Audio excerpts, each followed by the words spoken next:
You're somewhere between 25 and 45 right now. And at some point today, maybe in the shower, maybe on your lunch break, you asked yourself some version of the same question. Am I behind? Not behind on some abstract financial plan. Behind on life.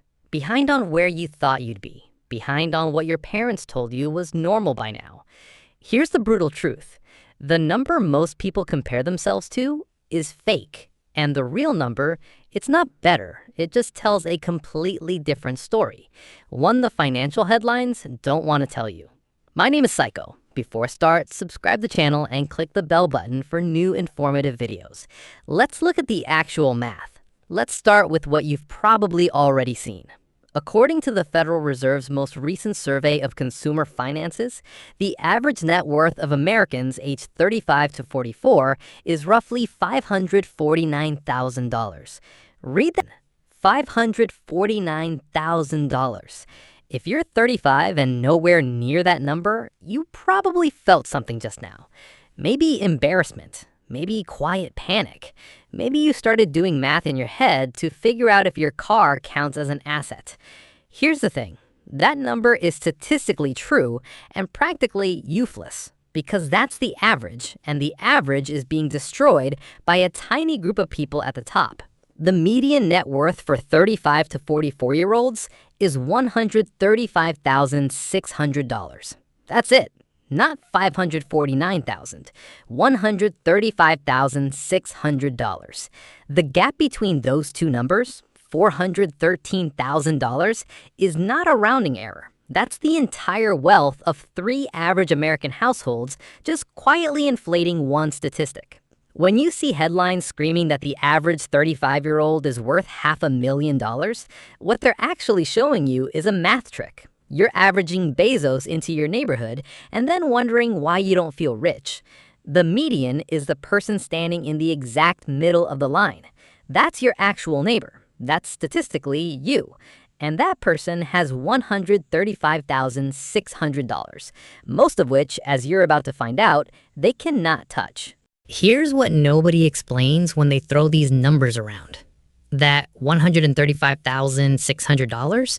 Walk through what it's actually made of. For the typical 35 to 44-year-old, roughly 55 to 65% of their total net worth is home equity. So strip that out. That leaves somewhere around $50,000 to $60,000 in actual liquid or investable assets. Retirement accounts, savings, brokerage accounts, everything. $50,000 to $60,000. That's the real number. That's what's actually working for you, or not working for you right now. And here's the kicker. The median 401k balance for people aged 35 to 44 is $35,537, not $350,000, $35,537. According to Fidelity's own benchmarks, by age 35, you should have roughly twice your annual salary saved for retirement. If you're making the median household income of around $80,000, that benchmark says you need $160,000 in retirement savings by 35. The actual median is $35,537. That's not a gap, that's a canyon. And about 40% of Americans in this age group have essentially zero retirement savings.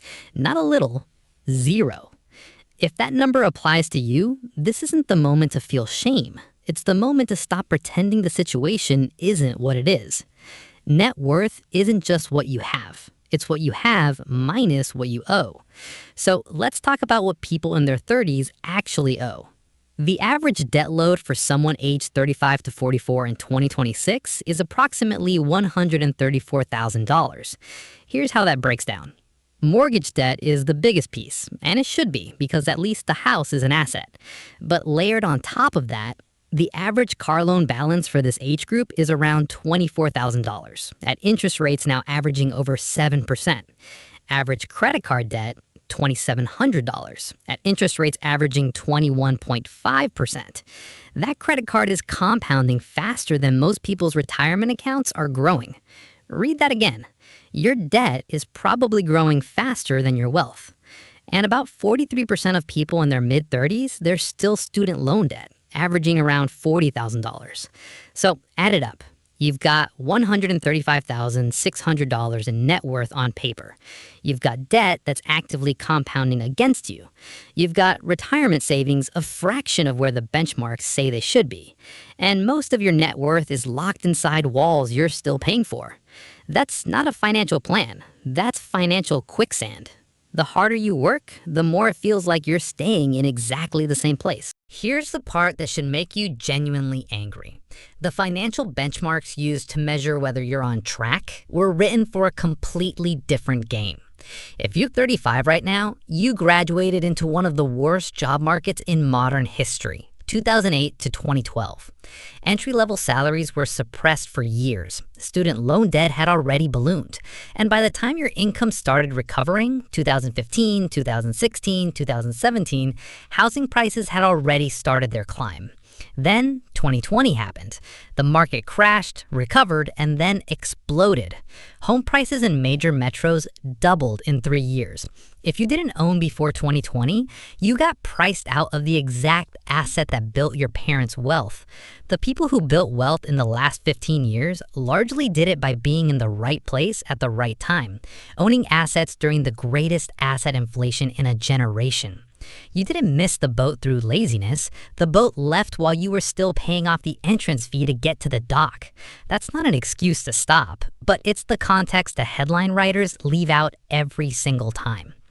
There's a second problem that's just as dangerous as the debt, and it lives entirely in your head. When you scroll Instagram and see your college roommate's kitchen renovation, or your coworker's new truck, or your cousin posting from a resort in Mexico, your brain does something automatic. It compares. And then it does something even more destructive. It spends. Researchers call it social comparison spending. You don't actually want the thing. You want to close the perceived gap between where you are and where you think everyone else is. Here's what the data actually shows. Most people you're comparing yourself to are financing the appearance of wealth they don't have. The average new car payment in 2026 is $742 a month. The average person carrying that payment has less than $5,000 in savings. The kitchen renovation your college roommate posted? Odds are high it went on a HELOC at 9% interest. The resort vacation? Probably on a credit card that won't be paid off for 18 months. You're not falling behind the wealthy, you're falling behind the performance of wealth that's being funded by debt. And the brutal irony is that the people quietly building real wealth right now, you'd never know. They drive used cars, they don't post about it, they're boring on purpose. I'm not going to tell you to believe in yourself. I'm going to give you the math. If you're 25 right now and you start investing $300 a month into a low-cost index fund earning 8% annually, by 35, $55,000. By 45, $175,000. By 55, $450,000. By 65, over $1 million. $300 a month. That's one car payment, 1 month of dining out, one streaming service bundle, and a daily coffee habit.